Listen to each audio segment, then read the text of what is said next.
sẽ không xa đâu anh à. Rồi sau đó chẳng biết ai sai, lỡ mất tương lai, cứ thế xa nhau thôi.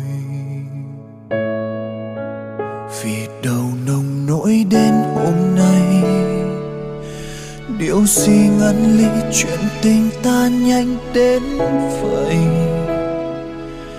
Nặng nợ yêu thương nên anh cứ nhớ điều ngọt ngào nhất về một người, về một quá khứ.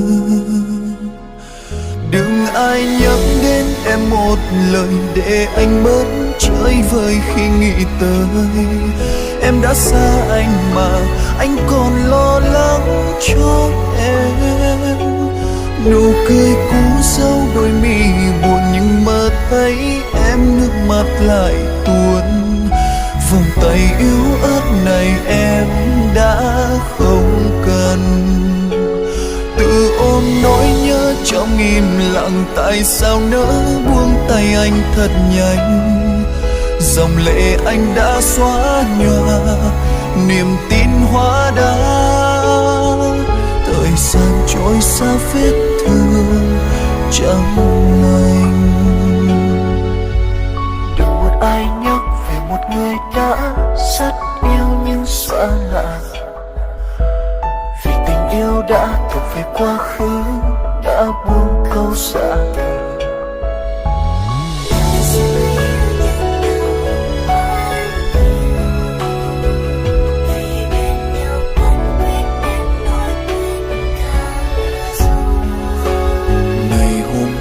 Đã khác hôm nay, chỉ là không yêu nhau thôi sao đau đến vậy. Chỉ là khi em bên anh đã mất đi nhiều cảm xúc, đau càng nhiều lại càng xa cánh. Đừng ai nhắc đến em một lời để anh bớt chơi vơi khi nghĩ tới. Em đã xa anh mà anh còn lo lắng cho em. Nụ cười cố giấu đôi mi buồn nhưng mơ thấy em nước mắt lại tuôn. Vòng tay yếu ớt này em đã không cần. Tự ôm nỗi nhớ trong im lặng, tại sao nỡ buông tay anh thật nhanh. Dòng lệ anh đã xóa nhòa, niềm tin hóa đá. Thời gian trôi xa vết thương trong lành.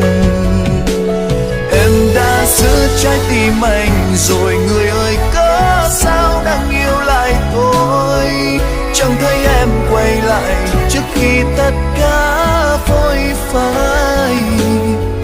Dòng người hối hả mình anh đứng vô vọng.